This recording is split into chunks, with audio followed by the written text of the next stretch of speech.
channel. My name is Alejandra. I am a language coach and I help professionals who have an advanced level of English to take their English to the next level and perfect it even more. If you're new here, don't forget to subscribe to my channel down below because I make new videos every single Friday about language learning strategies, mindset, and success, and I would really enjoy having you for the next ones. In today's video, I'm going to be sharing with you guys 3 major mistakes that advanced learners whose mother tongue is Spanish make in English every time they talk. Well, not every time, but very frequently. And I wanted to make this video because if you are Spanish speaking and you have an advanced level of English, you have probably done a lot of work to be able to get to the level that you have right now. And so I don't want certain mistakes to ruin the way that you speak English just because you're not aware of them. So along with the mistakes that I'm going to be sharing with you guys, I'm also going to be providing the solutions so that you can just improve and perfect your English even more. So without further ado, let's get started.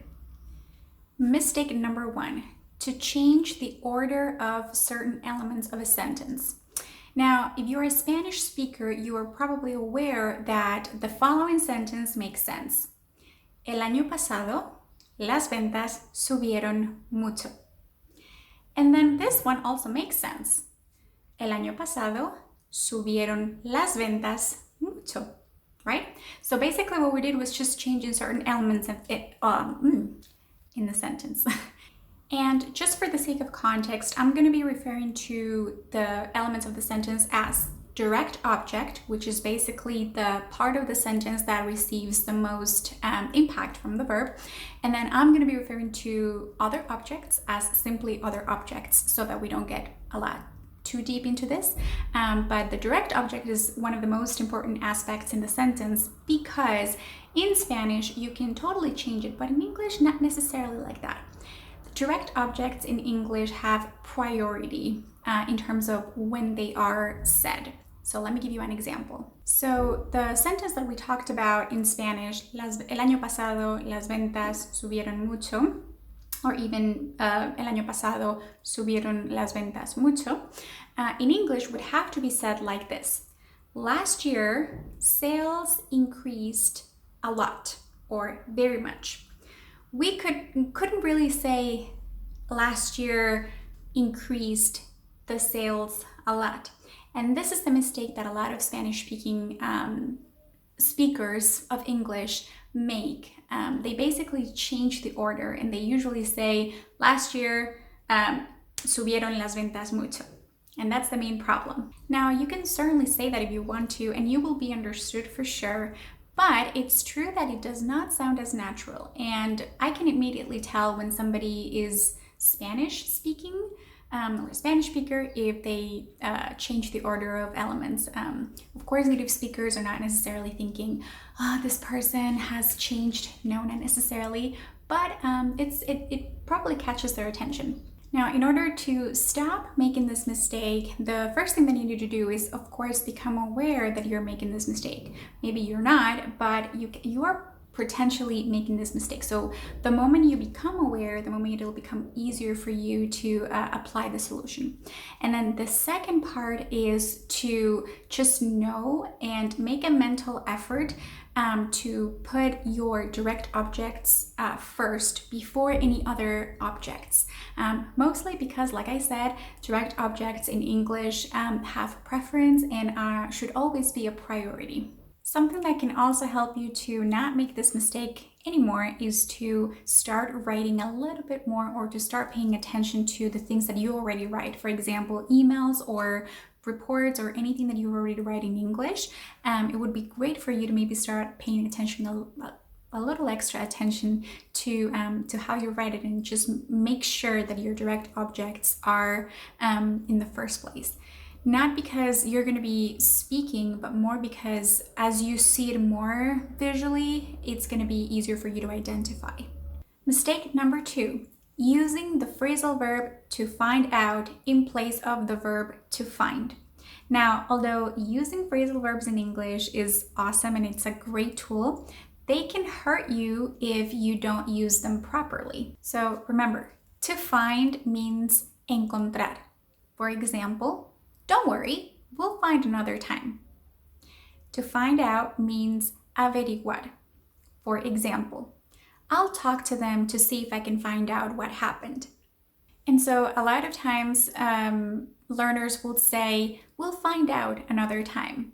And although people would understand you for sure, it could be hard for your English to actually get better if you continue to make this mistake.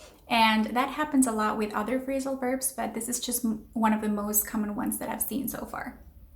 And mistake number 3 is not necessarily an actual mistake, but it's more a wrong perspective, and that is to use more formal language to try to speak better English.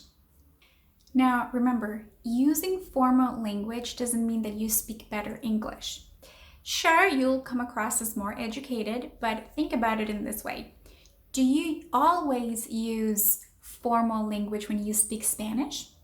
No, not really. You use expressions and sayings, and you know exactly what to say in this particular context or in that particular context. You know the culture, and you use your language in accordance with the context that you're in. So remember, it's really important to change your mindset and your perspective. Speaking better English means knowing exactly what to say in particular contexts. And you're going to be speaking English in different contexts, mostly at work, but also if you travel or with friends that are from abroad or whatever. But there are going to be different contexts in which you will have to use English. So mastery over English means knowing exactly what to say in those different contexts. So here are 2 ways for you to be able to overcome this. The first one is use phrasal verbs. Now, I understand that phrasal verbs can be hard, or they can also be your best friend because they are super natural and native English speakers use them all the time. And I made a video last week about the 10 best phrasal verbs to use at work, so I will link it up there and also in the description box below so you don't miss it. But learning phrasal verbs is just one of the best ways to be able to sound more naturally and not necessarily as formal. And remember, don't try to learn them by heart or watch videos and try to listen to different phrasal verbs.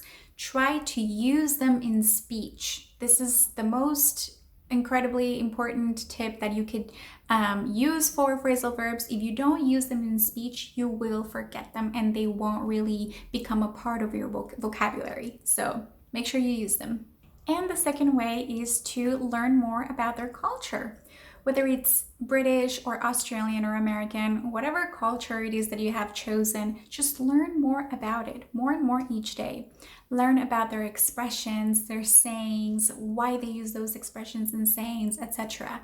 Because not only will this experience be super enriching, but trust me, your English will totally skyrocket. Okay guys, this is the end of this video. I hope you have enjoyed it, and if you have, please click that like button and also subscribe to my channel down below so that you don't miss the next videos. I hope you have a fantastic week and I will see you next time. Bye!